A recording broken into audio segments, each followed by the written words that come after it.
के विधायक श्री हमारे पांडुरंग जी मदकाईकर जी जो यहाँ के विधायक हैं, श्रीमती जनिता पांडुरंग मदकाईकर जी जो कैंडिडेट हैं, श्री हेमंत जी प्रभारी और श्री डाकू मदकाईकर जी जो हमारे जिला परिषद के सदस्य हैं, सम्मानित मंच और यहाँ इतनी बड़ी संख्या में आए हुए देवी और सज्जनों, मित्रों और अपने इस क्षेत्र के सभी युवा साथी, मीडिया के मेरे साथी, प्रिंट मीडिया और इलेक्ट्रॉनिक मीडिया के साथी, मेरा ये सौभाग्य है कि मुझे आज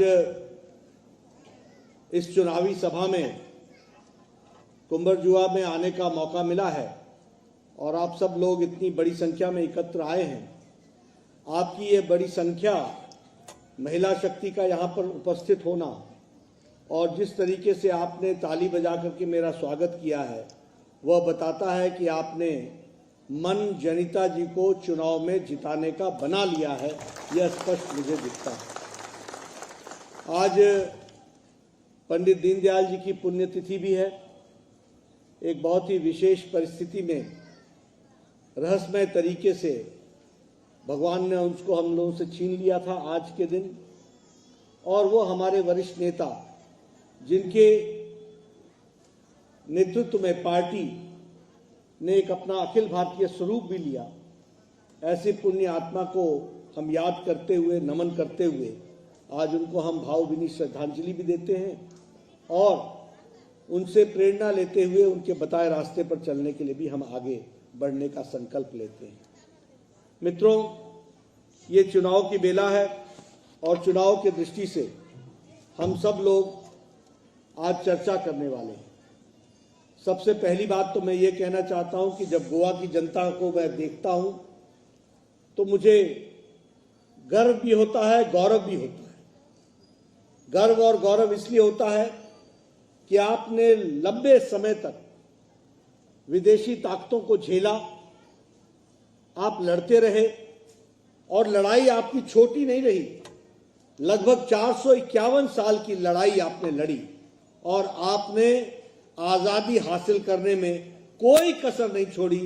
जनरेशंस की जनरेशंस, हमारी पीढ़ियां की पीढ़ियां लग गई, लेकिन आपने अपने आप को आजादी की लड़ाई से जोड़े रखा और एक बहादुर की तरह आज भारत के पार्ट बनकर के आपने अपने आप को खड़ा रखा है। इसके लिए मैं आपको बधाई देना चाहता हूं और इस लड़ाई में जो आपने आंतरिक ताकत दिखाई है वह भी मुझे बहुत ही प्रेरणा देती है। ऐसे प्रेरणादायी जनता से जब मैं मिलता हूं तो मैं उनको नमन करता हूं कि आप लोगों की ताकत इस देश को मजबूती बनाने में कितनी मजबूत है। जब हम बीजेपी की बात करते हैं तो मैं हमेशा कहता हूं कि यह पार्टी, अभी आप चुनाव लड़ रहे हैं, आप जनिता जी को जिताना चाहते हैं। मुझे पूरा विश्वास है कि आप जनिता जी को जिताएंगे, लेकिन जनिता जी को विधायक बनाना यही हमारा उद्देश्य नहीं है। भारतीय जनता पार्टी का उद्देश्य है कि इनके माध्यम से गोवा के हर इंसान का, हर व्यक्ति को विकास की ओर ले जाना, यह हमारा उद्देश्य है। और उसका सशक्तिकरण करना, उसका एम्पावरमेंट करना, महिलाओं का एम्पावरमेंट करना, उनको ताकत प्रदान करना, युवाओं को रोजगार के साथ युक्त करना, उनको ताकत देना, यह हमारा उद्देश्य होता है। इसीलिए भारतीय जनता पार्टी सर्वस्पर्शी, समाज के सभी वर्गों को जोड़ने का प्रयास करती है। भारतीय जनता पार्टी सर्वव्यापी, सब जगह भारतीय जनता पार्टी का यशगान के साथ, विचारों के साथ हम चले, यह हम उसमें से सोच करके चलते हैं। और समावेशी, सबको साथ लेकर के चलने का प्रण लेकर के हम चलते हैं, यह हमको ध्यान में रखना चाहिए। इंडियन नेशनल कांग्रेस हो चाहे अन्य पार्टियां हो, ये भाई को भाई से लड़ाती हैं, ये समाज को लड़ाती हैं, ये जातिवाद का जहर घोलती हैं, ये संप्रदायवाद का जहर घोलती हैं, ये तुष्टीकरण की राजनीति करती हैं, ये किसी को बढ़ाना और किसी को घटाना, किसी को लड़ाना और किसी को अलग करना, ये इनका उद्देश्य होता है। यह समाज में भी जो सरकार का स्कीम्स होती हैं उसको भी समाज में खंडित करके, बांट करके करती हैं। यानी बांटो और राज करो, यह कांग्रेस का उद्देश्य रहता है।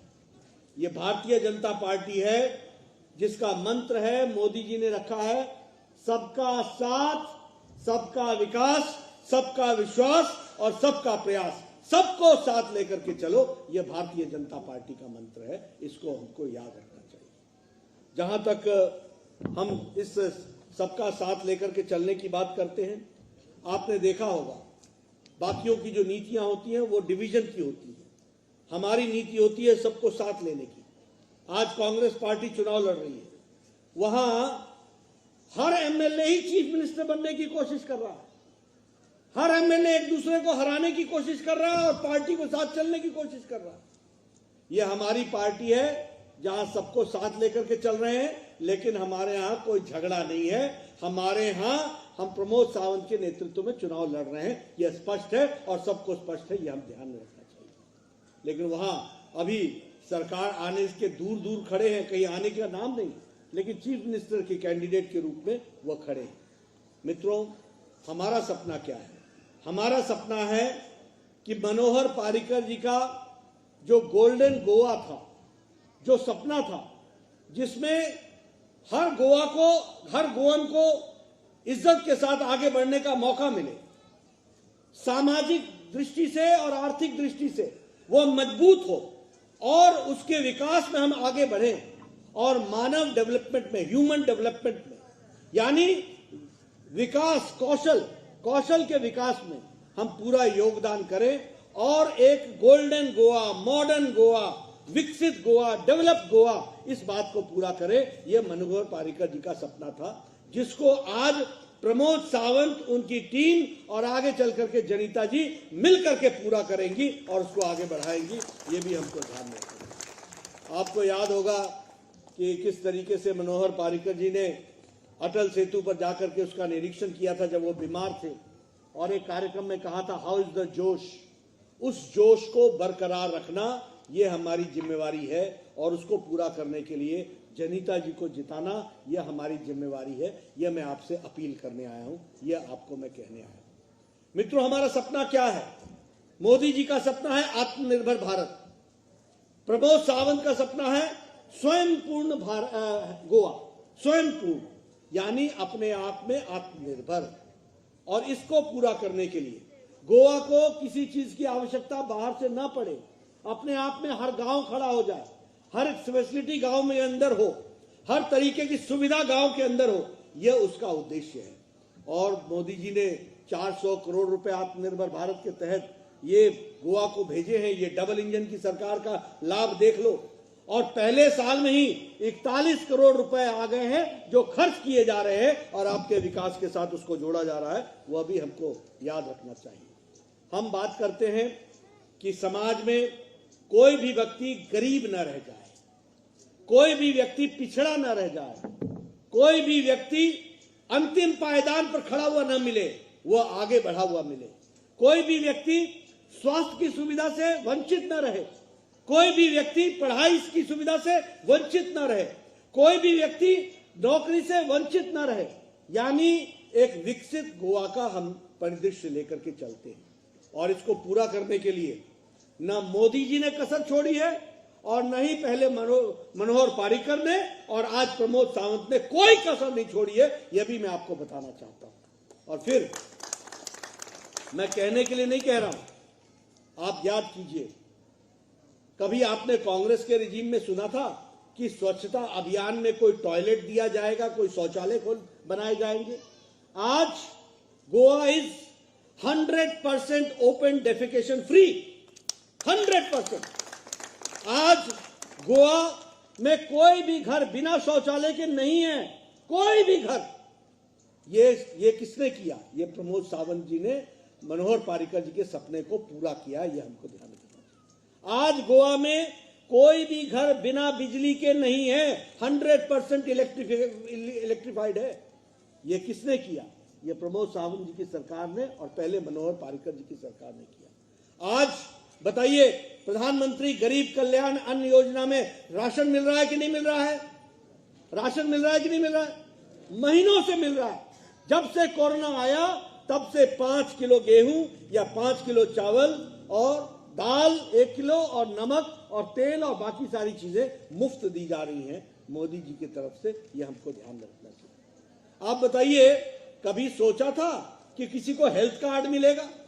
आज आयुष्मान भारत में हेल्थ कार्ड दिया जा रहा है। 10,000 से ऊपर की परिवार हैं जिनको इसमें जोड़ा गया है। 5 लाख रुपए का हेल्थ कवर दिया गया है, 5 लाख रुपए का। और मनोहर पारिकर जी ने क्या किया था? उन्होंने आपके लिए, क्या नाम था, दीनदयाल स्वास्थ्य सेवा योजना, इसको चलाया था। और इसके तहत जिस परिवार में 4 लोग हैं उसको 2.5 लाख रुपए का हेल्थ कवर, जिसमें 4 से ज्यादा हैं उसको 4 लाख रुपए का हेल्थ कवर। यानी गोवा का कोई भी व्यक्ति बिना स्वास्थ्य के कवर के ना रहे, यह गोवा को बना करके दिया है। यह हमको ध्यान में रखना है। उसी तरीके से अगर हम देखें कि विकास के दृष्टि से यही नहीं, आपके यहां एक पर एक स्कीम्स की गई, जैसे उज्ज्वला योजना, गैस का कनेक्शन, उजाला योजना, उसी तरीके से मैंने आपको स्वच्छ भारत बताया, जनधन योजना। आज जो आपके ये DSSA के तहत आपको सोशल स्कीम मिल रही है, बाकी सारी स्कीम मिल रही है। बताइए, पहले आपको यही स्कीम ऑफिस में जाकर के आपको मनी ऑर्डर मिलता था और ऑफिस में जाकर के क्लर्क और बाबू आपको ये पैसा देते थे। मोदी जी ने जनधन खाता खोलने के बाद आज किसी को भी ऑफिस में जाकर पैसा लेने की जरूरत नहीं है, सीधा माता बहन के खाते में पैसा पहुंचता है। ये ताकत दी है, इसको भी हमको ध्यान रखना है मित्रों। इसलिए चाहे केंद्र की स्कीम है, डबल इंजन की सरकार, आयुष्मान भारत हो, और इधर DSSY हो, चाहे कोई भी स्कीम हो, उससे चाहे वो हमारे दयानंद सामाजिक सुरक्षा योजना, इसके तहत बताइए आपके यहाँ आपको उसमें आज 2,000 मिलता था और अब जनिता जी को जिताने के बाद वो 3,000 हो जाएगा। इसको भी आपको हम बताना चाहते हैं, ये भी आप इसको समझिए। उसी तरीके से लाडली लक्ष्मी योजना, इसके तहत लगभग 40,000 बहनों को 1 लाख रुपए 18 वर्ष पूरा होने पर मिलेगा। आपका सेक्स रेशियो भी इससे इंप्रूव हुआ है, फीमेल फेटिसाइड भी कम हुआ है, और विकास के दृष्टि से महिलाओं को आगे बढ़ने का एक मौका मिला है, वह भी हमको मालूम होना चाहिए। गृह आधार योजना, ये गोवा में मनोहर पारिकर ने सबसे पहले लॉन्च किया था, और गृह आधार योजना के तहत 1,500 रुपए हर महीने बहनों को मिलता है। 1,30,000 बहनों को गोवा में मिलता है, और इस पर 100 करोड़ रुपए खर्च होते हैं। ये भी हमको याद रखना चाहिए। आप बताइए, 2012 से पहले कांग्रेस की सरकार थी, एक स्कीम गिना दो, एक स्कीम गिना दो किसी मुख्यमंत्री के द्वारा गरीबों के लिए, पिछड़ों के लिए, जो समाज में पीछा रह गया था उसके लिए एक भी स्कीम गिना दो। ये क्या करते थे? हर दिन राज्य भवन के सामने खड़े होकर के MLA की परेड कराते थे और चीफ मिनिस्टर के लिए झगड़ा करते थे। हर दिन एक नया मुख्यमंत्री। ये गोवा में 10 साल में 11 मुख्यमंत्री देखे, 11 मुख्यमंत्री। ये था कांग्रेस का रिकॉर्ड। और हमारे यहां सिर्फ एक मुख्यमंत्री थे, मनोहर पारिकर जी, बाद में लक्ष्मीकांत जी आए, और उसके बाद प्रमोद सावंत आए। और यह भी जब मनोहर पारिकर जी दिल्ली गए तब लक्ष्मीकांत आए। जब लक्ष्मीकांत हार गए चुनाव, तो उसके बाद फिर से मनोहर पारिकर आए। ये हमको ध्यान में रखना चाहिए। और जब उनकी जीवन लीला समाप्त हुई तो प्रमोद आए। यानी हमारे यहां कोई झगड़ा नहीं। हम कुर्सी पर इसलिए नहीं बैठते कि हमने बैठ करके अपना कुछ करना है, हम इसलिए बैठते हैं कि जनता का, गोवा का, गोवंश का विकास करना है। इस बात को लेकर के हम आगे चलते हैं। इसलिए कोई भी स्कीम उठा करके देख लीजिए, कोई भी योजना उठा करके देख लीजिए, हम लोगों ने हमेशा कोशिश की है कि हम आगे बढ़े और गोवा को आगे बढ़ाए, इस काम में जुटे। आज मैं गोवा में आया हूँ। इधर चुनाव के कारण मुझे काफी बार आना पड़ा। मैं सदानंद जी से भी कह रहा था, मैं CT रवि जी से भी कह रहा था कि आपको याद होगा कि नहीं होगा, पर मुझे याद है। पहले मैं वास्को ड गामा में उतरता था और वहां से टैक्सी पकड़ के आता था, फिर बाद में फेरी पर चढ़ता था, फिर फेरी से मांडवी रिवर को भी क्रॉस करता था, उसके बाद यहाँ आप लोगों के और बाकियों के दर्शन करता था। ये गोवा था। आजकल अटल सेतु का काम हो गया पूरा, आजकल जुआरी ब्रिज अब बन करके तैयार हो रहा है। कभी सोचा था गोवा में आओ तो under bridge, over bridge, flyover, over bridge, under bridge, ये कभी सोचा था? किसने किया ये डबल इंजन की सरकार ने किया, मोदी जी ने किया और आपको ये परिवर्तन ला करके दिखाया। आज मोपा में 3000 करोड़ रुपए से आपका इंटरनेशनल एयरपोर्ट बन रहा है, अगले साल तक तैयार हो जाएगा। इंटरनेशनल एयरपोर्ट बनने के बाद गोवा की क्या तस्वीर बनेगी, यह भी हम लोगों को ध्यान में रखना चाहिए। सागरमाला प्रोजेक्ट के तहत तुए पर इलेक्ट्रॉनिक हब बन रहा है, उसी तरीके से 150 इंटरसिटी बस सर्विस और वह भी इलेक्ट्रिक बस सर्विसेज, ये भी 2 फेजेस में शुरू हो जाएगी। 150 बस सर्विस आपके यहाँ हाई कोर्ट बनकर के तैयार हुआ है। मैं नहीं चाहूंगा कि कानून के झगड़े में आप पड़े और किसी को हाई कोर्ट जाना पड़े, नहीं जाना चाहिए। हाई कोर्ट की जरूरत ना पड़े, भगवान से मैं प्रार्थना करता हूं, लेकिन हाई कोर्ट की बिल्डिंग देखने जरूर जाओ। देश में one of the best high court बना है तो वो गोवा का बना है, मोदी जी के आशीर्वाद से बना है। ये हमको ध्यान में रखना चाहिए। स्टेट ऑफ आर्ट है वो, हर तरीके की फैसिलिटी उसमें है। और ये भी बताता है कि प्रधानमंत्री जी ने जुडिशरी को कितना इंडिपेंडेंट और इंस्टीट्यूशन को ग्रो करने के लिए किस तरीके से काम को आगे बढ़ाया है, यह भी हमको उसमें से देखने को मिलता है। जल जीवन मिशन में मैंने आपको बताया कि 100% वाटर, टैप वाटर पहुंच रहा है। उसी तरीके से 100% ये जो कूड़ा इकट्ठा करना है वह भी स्वच्छ भारत मिशन में चल रहा है। आपको जानकर के खुशी होगी, 2012 से पहले क्राइम का हॉटबेड था गोवा, और आज आपको खुशी होगी कि क्राइम डिटेक्शन में देश में नंबर 1 हो गया है गोवा, और लॉ एंड ऑर्डर को पूरा कंट्रोल करके रखा है। ये भी हमको जनता पार्टी का। और इसके साथ साथ नेशनल फोरेंसिक साइंस यूनिवर्सिटी, इसका कैंपस भी गोवा में खुल रहा है। उसी तरीके से श्यामा प्रसाद मुखर्जी स्टेडियम, ये भी बनकर के तैयार हुआ है। उसी तरीके से मनोहर पारिकर स्पोर्ट्स कॉम्प्लेक्स, उसका भी काम तेजी से चल रहा है। आज 5 साल के अंदर आपके यहाँ 19 पीएचसी थे, 19 पीएचसी थे, और आज आपके यहाँ 55 पीएचसी हो गए हैं, पब्लिक हेल्थ सेंटर्स हो गए हैं। ये भी ध्यान में, मुझे लगता है शायद ये भी पब्लिक हेल्थ सेंटर। तो देखिए, मेरे को हाथ कंगन को आरसी क्या सामने सामने आप देख रहे हैं। 55, 19 से बढ़कर के 55 हेल्थ सेंटर्स बने हैं। उसी तरीके से यहाँ हॉस्पिटल का भी जो सुपर स्पेशलिटी ब्लॉक है, मैं ही स्वास्थ्य मंत्री था, विश्वजीत स्वास्थ्य मंत्री था, मैंने सुपर स्पेशलिटी ब्लॉक के लिए पैसे दिए। आज super speciality block 7 super specialities Goa को दिया गया है। ये बताना चाहता हूं, अब गोवा के लोगों को कोई मुंबई इलाज के लिए नहीं जाना पड़ेगा, कोई बैंगलोर इलाज के लिए नहीं जाना पड़ेगा, गोवा में ही उनका इलाज होगा। यह व्यवस्था भी की है, इसको भी हमको ध्यान में रखना चाहिए। 23 आयुर्वेदिक यूनिवर्सिटी डिस्पेंसरीज खोली गई हैं, 2 होम्योपैथिक डिस्पेंसरीज खोली गई हैं। जैसा मैंने बताया कि DSSY में 2.6 लाख कार्ड्स इशू किए गए, यानी 2.6 लाख का 2.16 लाख, यानी 2,16,000 कार्ड्स, यानी 2,16,000 परिवारों को यह फैसिलिटी दी गई है। इसको भी हमको याद रखना चाहिए।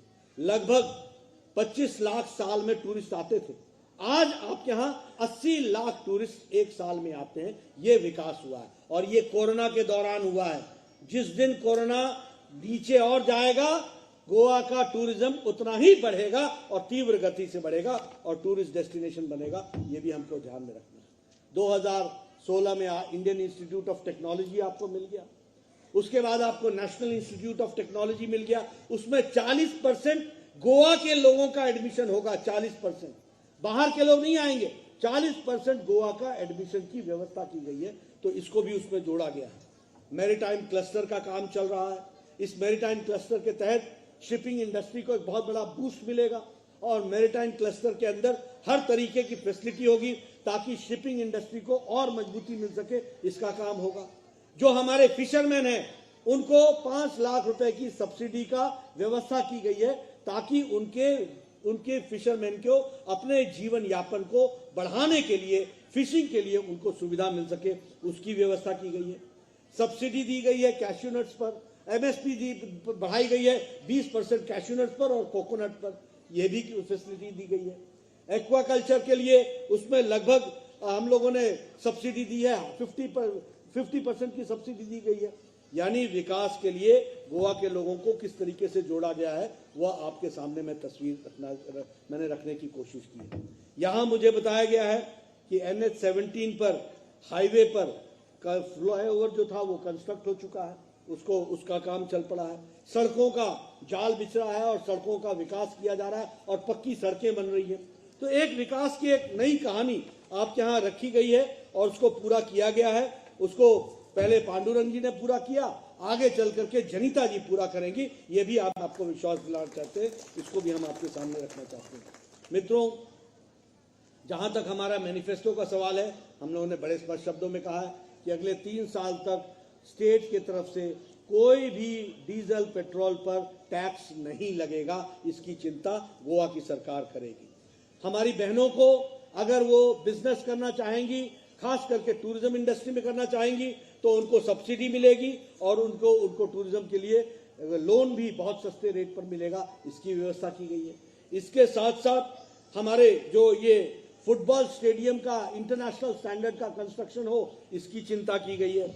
इसी तरीके से जो DSSY में जो आपको 2000 मिलता था, अब वो 3000 मिलेगा।